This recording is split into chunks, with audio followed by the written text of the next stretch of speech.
আমার ছেলে গর্ভে থাকার সময় আমি নিয়ত করেছি যে তাকে কোরআনের হাফেজ বানাবো। আমার ছেলের বয়স 6 বছর, তার মেধা শক্তি খুব কম, এক্ষেত্রে করণীয় কি?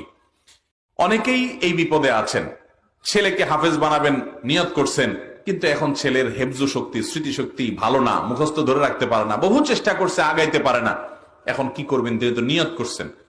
উত্তর হলো, যদি ছেলের জন্য অসহনীয় হয়, কষ্টকর হয়, ছেলের উস্তাজরা রেকমেন্ড করেন যে ওর জন্য হেফজু করাটা কষ্ট হবে, তাহলে তাকে জোর করে হাফেজ বানাতে যাবেন না। আপনার নিয়ত ছিল কিন্তু হয় নাই, এর কারণে আপনার গুনাহ তো হবেই না, বরং নিয়ত ছিল বানানো, আপনি চেষ্টাও করেছেন কিন্তু হয় নাই, আল্লাহ আপনাকে হাফেজের বাবা মা হওয়ার যে মর্যাদা, যে সওয়াবটা দান করবেন। কারণ মান হাম্মা বিহাসানাতিন ফালাম ইয়ামালহা, নবীজি বলেছেন, কেউ যদি কোনো ভালো কাজ করার প্রতিজ্ঞা করে কিন্তু কাজটা করতে পারলো না কোনো কারণে, আল্লাহ রাব্বুল আলামিন তাকে, ও যে সে ভালো নিয়ত করেছে এর জন্য একটা সওয়াব দিবেন।